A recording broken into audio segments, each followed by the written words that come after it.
Bem-vindo ao AB Cérebro TV. Hoje, dia 8 de março, Dia Internacional das Mulheres. Um grande beijo a todas pelo seu grande dia. Estamos aqui na Arena da Faculdade de Ciências Médicas para gravar uma série especial sobre a educação. Tudo isso por causa do 4º encontro sobre as neurociências na educação que está para acontecer agora em maio.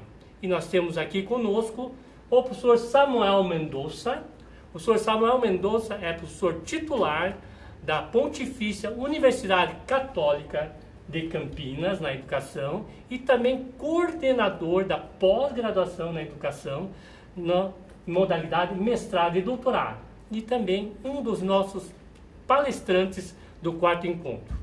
E nós temos aqui um grande prazer para poder já começar esse bate-papo, para provocar você sobre essa questão, né, para que você venha no nosso encontro e ampliar essa conversa. Mas aqui já vamos conversando com o professor Samuel alguns pontos bastante importantes, ao meu ver. E eu quero que ele coloque o ponto de vista em relação ao eixo curricular. Afinal, o que é isso? Você sabe? Você que trabalha na área de educação, isso é importante? Devemos estar cientes, né? Então eu convido o professor Samuel, né, para juntar esse bate-papo bacana e descontraído nesse espaço que temos aqui na Faculdade de Ciências Médicas para conversarmos. Samuel. Muito boa tarde, Dr. Lee.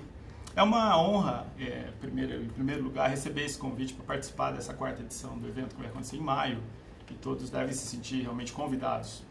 Tanto pela tradição que esse evento já consegue, já conquista no cenário nacional, como principalmente pelas palestras ali previstas, e aí olhando a programação as pessoas certamente vão se interessar ainda mais. A questão que o Dr. Lee coloca inicialmente de eixos, ela remete a uma discussão de projetos pedagógicos, né?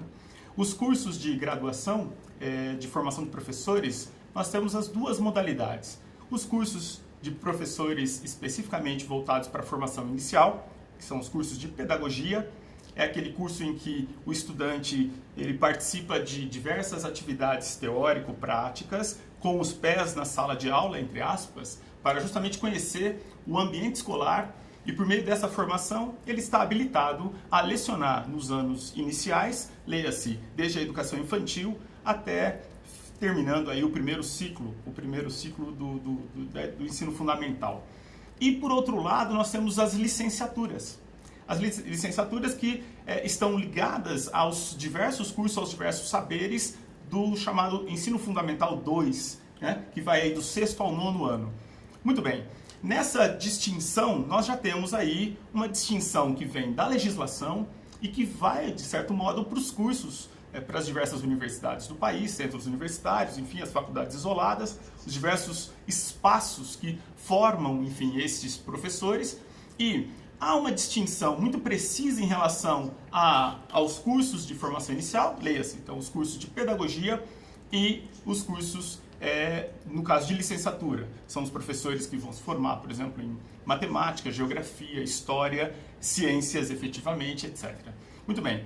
Nessa dimensão, nós temos diversos desafios colocados hoje no cenário nacional, justamente no momento em que se discute muito a questão de currículo.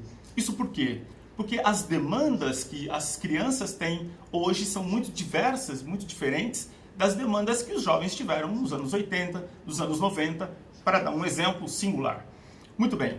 Em torno, então, dessa distinção e de uma realidade que está colocada, o Ministério da Educação, por meio da Secretaria Executiva, eles têm feito um trabalho muito forte em torno da construção da 3ª versão da Base Nacional Comum Curricular.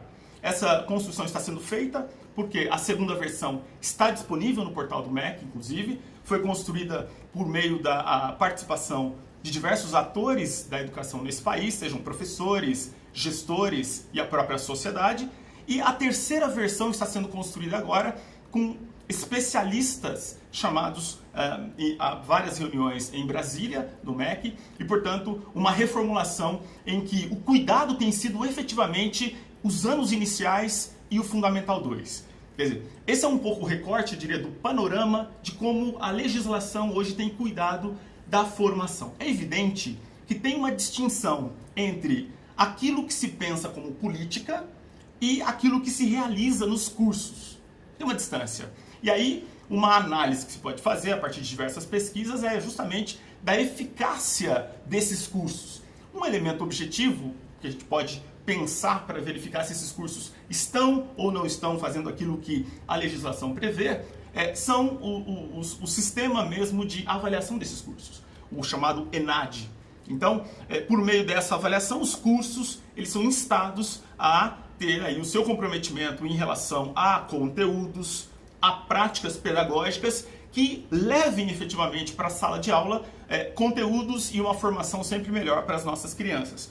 Considerando aí a educação básica, estou pensando as crianças da educação infantil e até o ensino médio, né? A educação básica nesse universo que inclui a educação de jovens e adultos, a chamada EJA. Né? Então, um pouco esse panorama de currículo que a gente pode pensar. Então, é importante que nesse evento de maio as pessoas possam efetivamente pensar, e não só pensar, mas pensar e, de certo modo, propor. Esse evento só vai fazer sentido com as provocações e proposições de cada um dos espectadores. Afinal de contas, os especialistas eles não são absolutamente nada sem a interlocução com a sala de aula. E são os professores que estão efetivamente nas escolas os grandes protagonistas dessa discussão para a possibilidade do enfrentamento dos desafios que a educação tem colocado.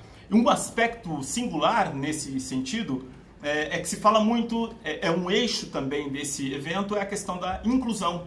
Afinal de contas, além de se pensar a educação regular e a necessidade de espaços para as crianças, tem um aspecto aí gritante nos últimos, posso dizer, 30 anos, com certeza, com precisão, em relação ao desenvolvimento de políticas voltadas para a questão da inclusão. Afinal de contas, como tratar efetivamente, como cuidar efetivamente daquelas crianças que não estão inseridas no currículo regular? Como as escolas têm tratado essa questão? De certo modo, nós sabemos de casos em que a judicialização tem sido um instituto de resolução. Isto é, as mães demandam para o judiciário a necessidade de uma vaga, o juiz determina que a escola tem que oferecer e abrir aquele espaço. Isso é feito. Ocorre que a pergunta fundamental é: a que preço? Que qualidade de educação se tem quando a criança é apenas inserida num espaço e, portanto, não há sala de aula, não há professor para essa criança, e eu estou falando num sentido amplo. Agora, a criança especial, com as suas necessidades especiais, aí nós temos um desafio ainda maior.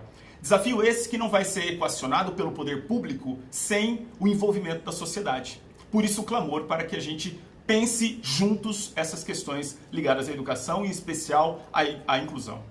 Fantástico, Samuel. Mas agora nós vamos fazer um pequeno intervalo para voltarmos e conhecer um pouquinho mais quem é o professor Samuel Mendonça. Até daqui a pouco.